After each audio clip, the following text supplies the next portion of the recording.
8 de la mañana con 45 minutos, 8 con 45 minutos. Continuamos con entrevistas en Punto Noticias de Radio Pichincha y a esta hora saludamos con nuestro invitado que nos acompaña en los estudios. Se trata de Andrés Obando, especialista en comunicación política, consultor político. ¿Cómo está, Andrés? Qué gusto tenerla acá.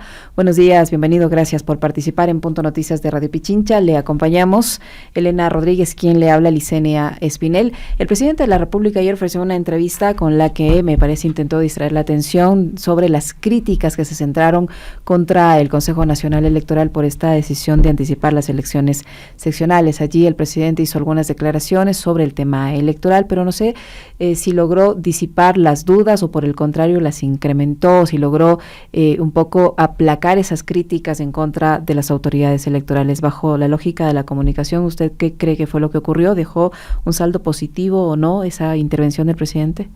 Buenos días, Licenia, buenos días, Elena, un saludo para también su equipo y todas las personas que muy amablemente nos están mirando y nos están escuchando.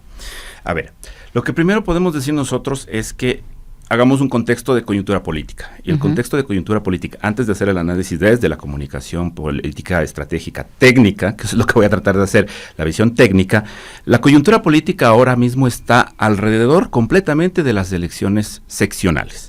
Todo lo que está pasando en el Ecuador, a cualquier nivel, está enfocado en las elecciones seccionales.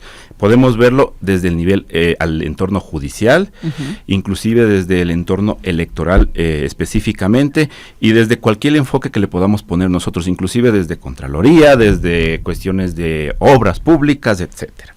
Teniendo eso en cuenta, la decisión del Consejo Nacional Electoral de adelantar las elecciones basándose en un informe de la Subsecretaría de Gestión de Riesgos tiene un problema, y es un problema desde la comunicación. Y en la comunicación nosotros, en la comunicación estratégica, en la comunicación política, siempre se busca cuando uno trabaja técnicamente para diseñar mensajes enfocados en públicos específicos que cumplan objetivos, es que el mensaje primero tenga una base sólida.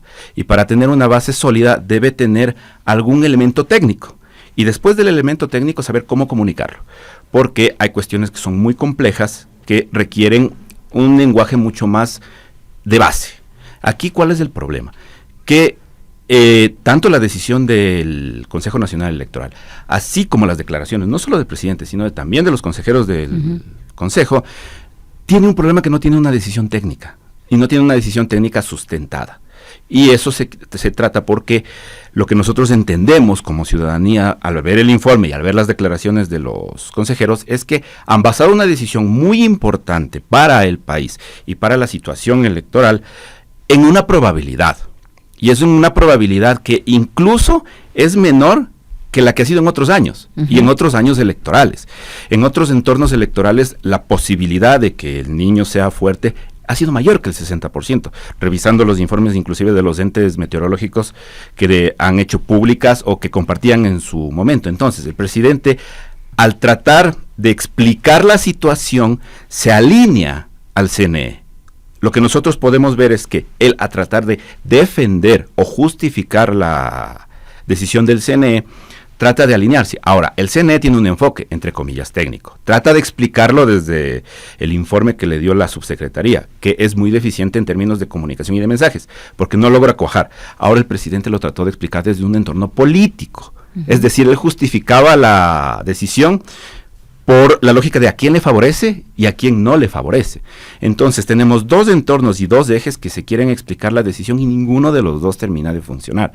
¿Y por qué? Porque la base del mensaje no es sólida. Ese es el gran problema. Aquí analizábamos cada una de las declaraciones tanto del vicepresidente del Consejo Nacional Electoral, Enrique Pita, como de la presidenta Diana Tamaín y del presidente Daniel Noboa, y parece que ninguno logró llegar con el mensaje adecuado a la ciudadanía. Les vimos titubeando, les vimos dubitativos, les vimos sin un mensaje, como usted dice, sólido, Andrés. Melania Carrión, una politóloga a la que he citado varias veces durante esta semana, decía, es que no van a poder citar ningún cuerpo legal, no van a citar la norma porque no existe. Sobre esa base, tomando en consideración aquello que esta decisión podría haber sido ilegal o sería ilegal según los analistas y los expertos, ¿cómo toma la ciudadanía este intento de tratar de explicarle por qué el adelanto de las elecciones? ¿Convencen o todo lo contrario, llenan el ambiente de opacidad?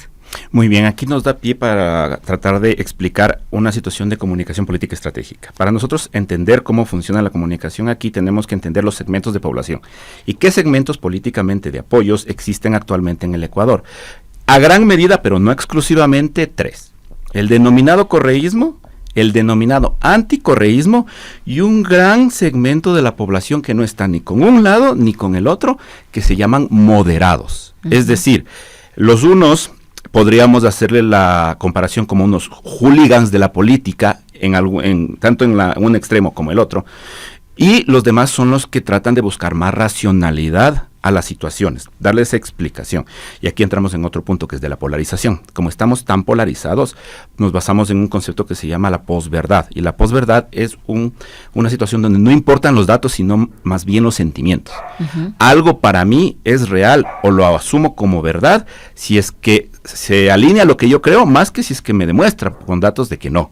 Entonces, teniendo en cuenta eso y teniendo en cuenta los segmentos, el sesgo de confirmación es uno de los elementos muy importantes, que para mí me importa más lo que confirma lo que ya creo antes que lo contradice. Y teniendo en cuenta eso, estos diferentes segmentos lo toman de diferente manera el mensaje.